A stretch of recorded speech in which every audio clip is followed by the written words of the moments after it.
અંબાજી મંદિરમાં ચૈત્રી આઠમના પવિત્ર દિવસે મોટી સંખ્યામાં ભક્તો ઉમટી પડ્યા। આજના દિવસે ખાસ ઝવેરા આરતી કરવામાં આવી, જેમાં મોટી સંખ્યામાં શ્રદ્ધાળુઓ સામેલ થયા।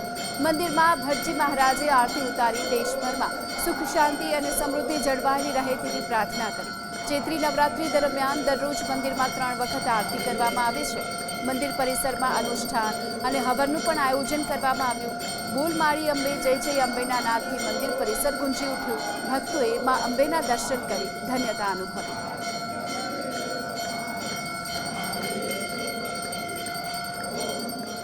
આજના દિવસે ખાસ ઝવેરા આરતી કરવામાં આવી, જેમાં મોટી સંખ્યામાં શ્રદ્ધાળુઓ સામેલ થયા। મંદિરમાં ભટજી મહારાજે આરતી ઉતારી દેશભરમાં સુખ શાંતિ અને સમૃદ્ધિ જળવાઈ રહે તેવી પ્રાર્થના કરી। ચૈત્રી નવરાત્રી દરમિયાન દરરોજ મંદિરમાં 3 વખત આરતી કરવામાં આવે છે। મંદિર પરિસરમાં અનુષ્ઠાન અને હવનનું પણ આયોજન કરવામાં આવ્યું। બોલ માળી અંબે જય જય અંબેના નાદથી મંદિર પરિસર ગુંજી ઉઠ્યું। ભક્તોએ માં અંબેના દર્શન કરી ધન્યતા અનુભવી।